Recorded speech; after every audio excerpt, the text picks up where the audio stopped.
Hello everyone.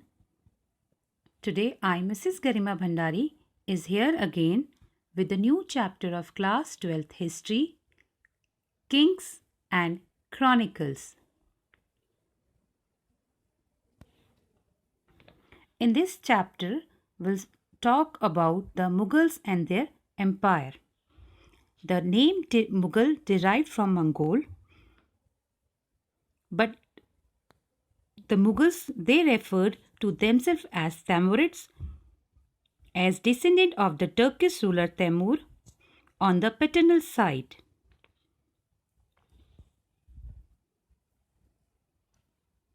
So, first of all, we start with the founder of Mughal Empire. So, the founder of Mughal Empire was Zahiruddin Babur. He was driven from the Central Asian homeland, Fargana, by the warring Uzbeks. He first established himself at Kabul and then in 1526 pushed further into the Indian subcontinent in search of territorial and resources to satisfy the need of the members of his clan.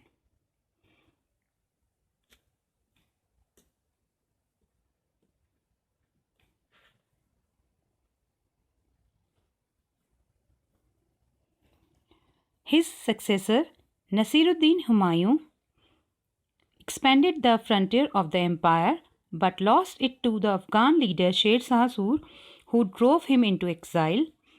Humayun took refuge in the court of the Safavid rulers of Iran. In 1555, Humayun defeated the Sur but died a year later.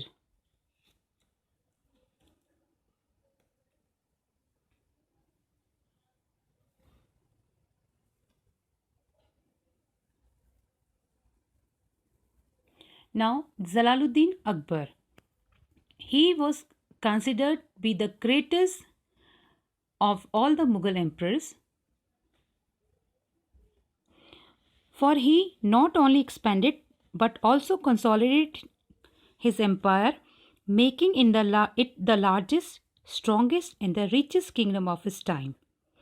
Akbar succeeded in extending the frontiers of the empire to the Hindu Kush mountains and checked the expansionist design of the Uzbeks of Turan and the Safavids of Iran.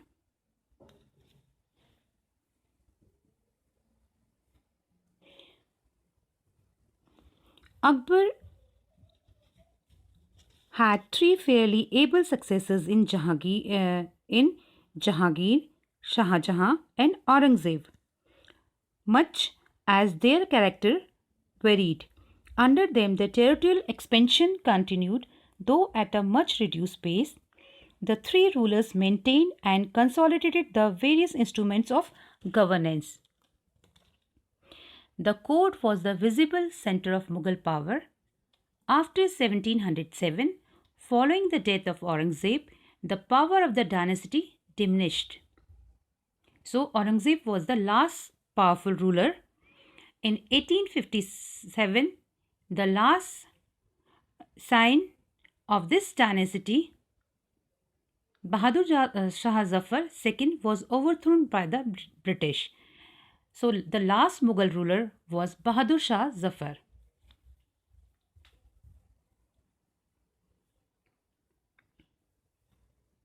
Now, the production of chronicles. The production of chronicles provided us with the information on the Mughals and their empire. The author of Mughal chronicles were invariably courtiers. The histories they wrote focused on events centered on the rulers, his family, the court and nobles, war and administrative arrangements. The title of the chronicle suggests that, in the eye of their author, the history of the empire and the court was synonymous with that of the emperors. Some of the chronicle are Akbarnama. The story of Akbar was written in Persian by Abul Fazl. Shahjahanama, story of Shahjahan. Alamgir Nama, the story of Alamgir, a title of the Mughal ruler Aurangzeb.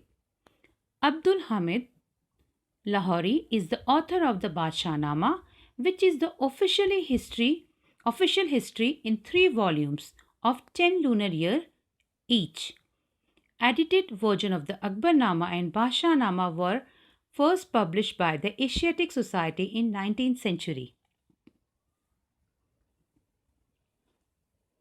Now the use of Persian. As the Mughal were Changtai Turks by origin, Turkish was their mother tongue. Their first ruler Babur wrote poetry and his memory in this language. But in Mughal court, chronicles were written in Persian. It was Akbar who consciously set out to make Persian the leading language of the Mughal court. Persian was elevated to a language of empire, conferring power and prestige on those who had a command of it. It was spoken by the king, the royal households, and the elite at court. Later, it became the language of administration. Persian became Indianized by absorbing local idioms. A new language, Urdu, sprang from the interaction of Persians with Hindavi. Translations of various books were done, like Babur's memories were translated from the Turkish into the Persian Baburnama. The Mahabharata was translated as the Razmnama, that means Book of Wars. Now the making of manuscripts. In the previous videos, we have already discussed what are manuscripts. Actually, manuscripts are written on soft surface like palm leaves or bark of a tree or a piece of paper, and they were handwritten. So all books in Mughals India were manuscripts, that is, they were handwritten. The center of manuscripts production was the Imperial Kitab Khana, although Kitab Khana can be translated as library. It was a scriptorium, that is a place where the emperor's collection of manuscripts was kept and new manuscripts were produced. The creation of a manuscript involved a number of people performing a variety of tasks.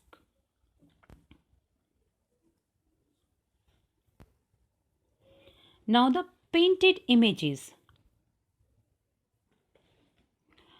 All paintings served not only to enhance the beauty of a book but were believed to possess special powers of communicating ideas about the kingdom and the power of the king in way that the written mediums could not. The historian Abul Fazl described painting as a magical art. It had the power to make inanimated objects look as if they possess life. The production of the painting portraying the emperor, his court, and the people who were part of it was a source of constant tension between rulers and representatives of the Muslim orthodoxy, the ulema. The ulema did not fail to invoke the Islamic prohibition of the portraying of human being enshrined in the Quran as well as the Hadiths, which describe an incident from the life of the Prophet Muhammad.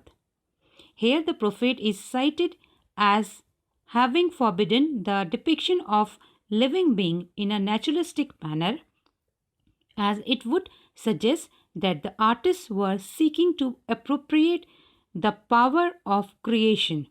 This was a function that was believed to belong exclusively to God.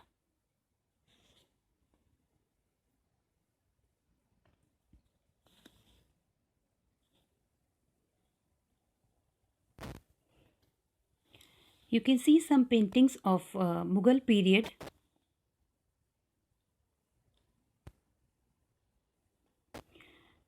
So that's all for today. Hope you like this presentation. Thank you.